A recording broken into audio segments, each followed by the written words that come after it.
How to stop overthinking and have peace of mind.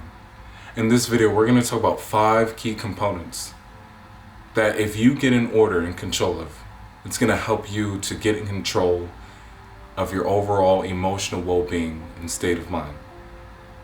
Now, what happens when we don't do that? We're more likely to subdue ourselves to anxiety, having panic attacks, right? Our mood fluctuates all over the place throughout the day. We make the wrong decisions when it comes to what we say or what we do in our relationships or our work environment. Overall, it affects our life and how successful we are. Because if we can't get in control of our thoughts, if we can't have peace of mind and be in the present moment, we're less likely to be present with what we're doing and be productive, be the best partner, be supportive, hold space for one another. So the first thing we're going to talk about is learning how to disidentify with our thoughts. All of us have thoughts in our brain. Some of them are floating programs and beliefs that are just running around. They're just floating throughout our consciousness. So when we recognize that we have these floating ideas and concepts and opinions floating around, the question arises, where do we get that from? Most likely, some of these beliefs and perspectives we have on life, it comes as a result of our upbringing in childhood where, we were instilled in, from the age from 1 to 7, we were as a sponge when our parents or society, the media, would tell us certain things. Some of the beliefs that we have, whether they're direct or indirect, it was instilled within us. And because of that, we go about our everyday life manipulated. Our perception is manipulated by the fact that we have certain core beliefs and limitations going on because of what we absorbed in our subconscious mind early on. So when we can realize when some of the ideas and the thoughts that we're having have a source and they're linked to, what we learned when we're 23 or what we learned when we're 4 years old, whatever the case may be, we're able to say, you know what? I'm going to position myself as the observer instead of reacting in that specific situation along with whatever my unconscious mind tells me to say or tells me to do. I'll realize I have the opportunity to consciously respond, okay? When we disidentify with our thoughts, we put ourselves in the position of the observer, okay? The observer has the opportunity to respond instead of react. Most people are in a state of reaction and therefore are ruled by whatever happens around them, whatever people say to them, whatever happens around them. Their mood, their overall state of being, what they say and do is affected by the next person, the next event, that truck passing by, if they're in a state of reaction. So what we're doing is we're getting in the position where they're observer. We can say, okay, well, this has come to mind, but what I'm going to do is I'm going to take the opportunity to fully contemplate this, digest the information at hand, and go about it from a neutral standpoint, okay? That's what happens when we're in the observer position. So when we stop reacting and we start observing our thoughts and consciously responding, we don't end up saying things or doing things that we would have regretted before. Okay? Be the observer.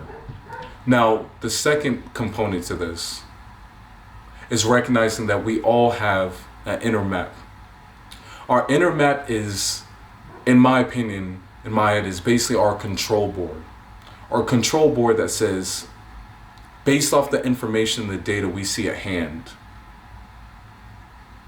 our subconscious mind says, do this or say this, okay? It's the inner dialogue that was affected by what we talked about before. our childhood, our upbringing, our subconscious beliefs, our core beliefs. This affects our, our opinions and our perception on reality. So when you can recognize that you have an inner map, you're able to start doing that inner work and changing what's going on within that inner map in order to make the right decisions, the right actions at the right time in the right place. Okay?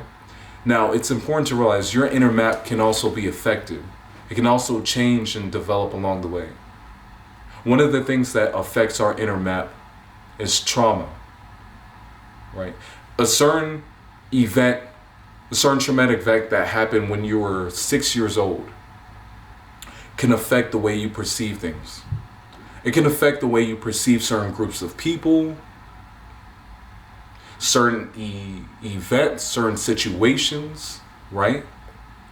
So I'm studying psychology right now, and one thing that I noticed in terms of, the relation to the inner map is they had this experiment happen where they took, let's say, about 12 to 15 photographs of the same woman, and her facial expressions changed from sadness all the way to anger. Okay? And what they did in this experiment, they would ask kids who came from a healthy upbringing, no traumatic events, they would ask them, what's going on in this picture? Tell me the story behind this picture. And the kids would say, something simple, or maybe, she just had, a bad day, or, someone took away their toy. Now, they would ask that same question. They would ask, what's going on? What's the story behind this? To the kids and the adults who went through something traumatic, and their answers were totally different. Some of it was violent. Some would talk about what led up to it.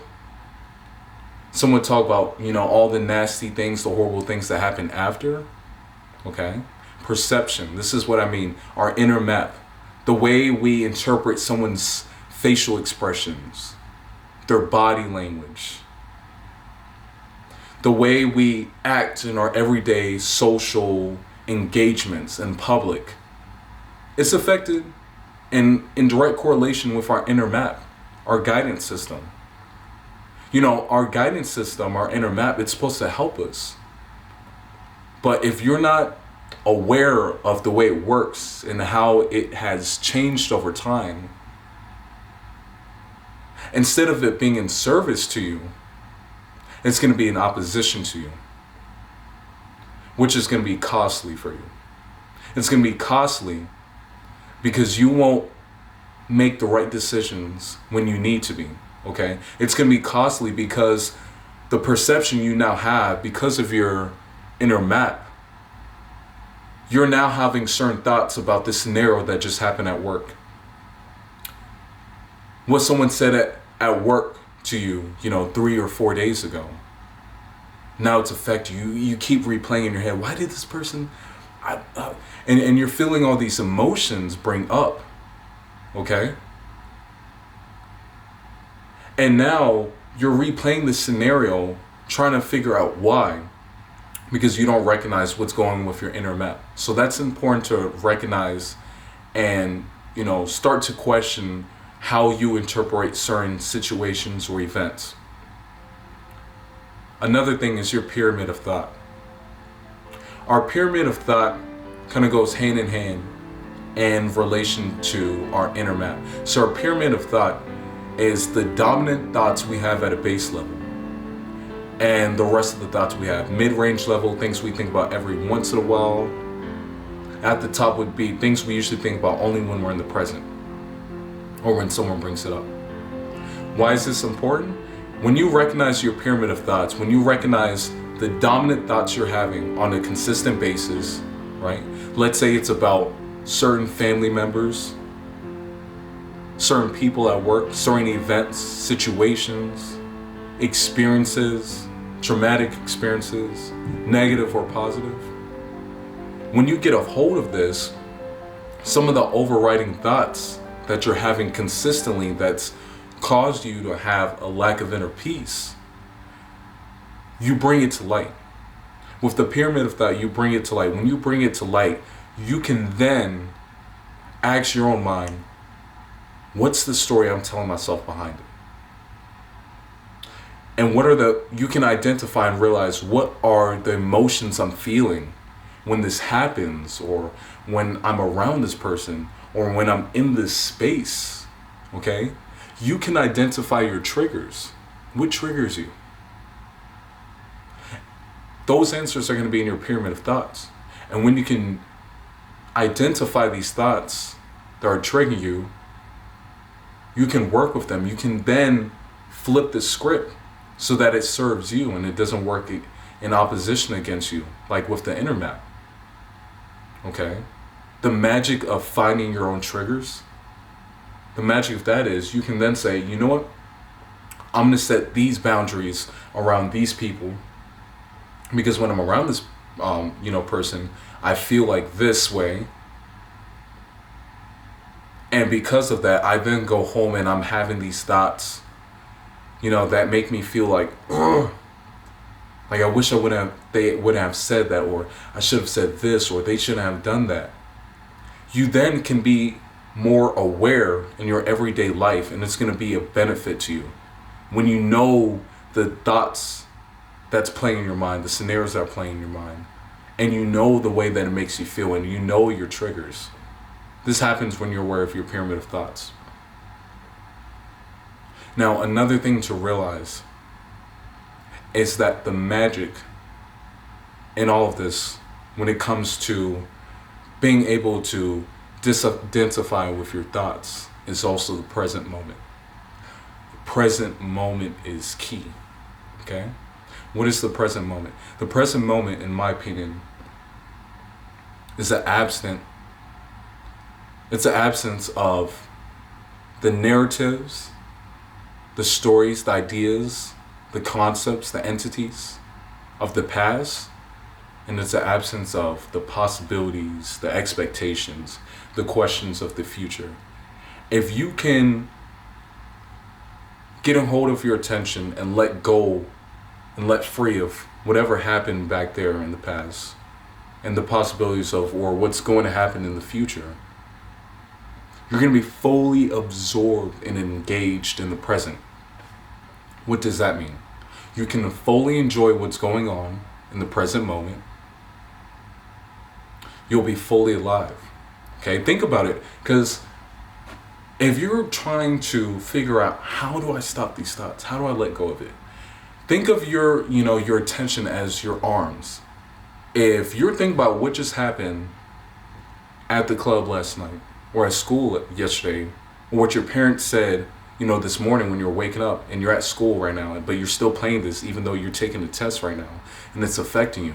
If you're thinking about this, your attention's on it. You're going like this with it. You're grabbing that concept, you're grabbing that idea, and you're going like this with it. Not that easy, but you have to work with that over time. Keep practicing it. How do we do that? Stop entertaining the scenarios, the could haves, the should haves, the what ifs. Stop doing that. Stop entertaining the scenario. Stop replaying it back. Don't replay it back unless you're trying to understand what happened and how to fix it. But the problem with that is you can put yourself in this mental emotional loop. And what is that? The mental emotional loop is you think about these different things that are causing you to have these certain emotions, and it's bringing you deeper into these emotions. And what does that mean? You feel more of it. You start building a momentum, and with more of these emotions, like anger or resentment, it's linked with even more of those thoughts. And now these beliefs, these thoughts, these opinions you have in you, it's becoming stronger and more emotive.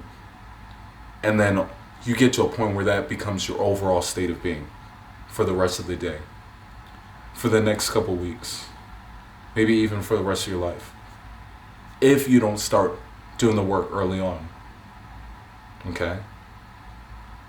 So that's important to remember. So when we're talking about living in the present, what are the benefits of that? When you're out with family or your friends and you guys decide to go out to eat, you guys, came back from school or whatever, and you go to Dave and Buster's, or you get home from work and you're with your family. But because you're not playing these scenarios in your head over and over again, you get to fully enjoy the present moment. You get to be there for your son, for your daughter, for your wife. You can be there for your boyfriend, for your girlfriend. You can be there for your mom, for your dad. You can be there for yourself. Most importantly, you can enjoy the now, but that only happens if you let go. Take your attention and free anything you're holding on and you're attaching to. Let it go. Okay? Now, we're going to repeat it in the present. Absence of the past, absence of the future. Now, the fifth component to this, some would call it biohacking. Conscious breathing and meditation. Why conscious breathing is important when it comes to your overall well-being and how to stop overthinking and control your emotions, your state of being, and have inner peace. You have certain breathwork mechanisms that people use, even in pranayama. The magic of this is when you're doing your inhale, right? I do this specific exercise. It's called the 4-7-8 rule. You inhale for 4 seconds, hold for 7. You're breathing in through your nose, holding the air in through your abdomen, breathing into your belly. Hold for 7 seconds and you release for 8 seconds. The magic of this is, in the inhale, you're activating, you're working with your sympathetic nervous system. But on the exhale, you're working with your parasympathetic nervous system. The sympathetic nervous system is linked to your fight or flight response. But your parasympathetic nervous system is linked to the ability for your body to actually relax and calm itself down, calm your mind and calm your body. So biologically, it forces you to calm down. Okay? And also, conscious breathing actually forces you to be in the present. Now, meditation also goes hand in hand because it helps you to increase the buffer zone for time, to increase your awareness and be more strategic and have more mental capacity and focus and energy to actually figure out what's the next best thing to do or to say or to not say or to not do. It gives you that wedge of time, that buffer. When you're in that stressful moment at work or at home or at school or in your relationship, in an argument, you can tone it down. You can get a full head to actually work with instead of part of it, right? So these are some tools that the more you work with over time, you'll get to that point where that same situation, those same events that affected you before, affected your mood and brought you down here and flooded you with thoughts. You start working with this over time. In the next couple of days or in the next couple of weeks, however long it takes, you'll notice it doesn't affect you at all.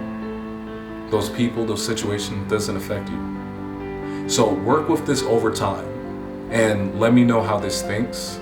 And I'll talk to you in the next video. Thank you.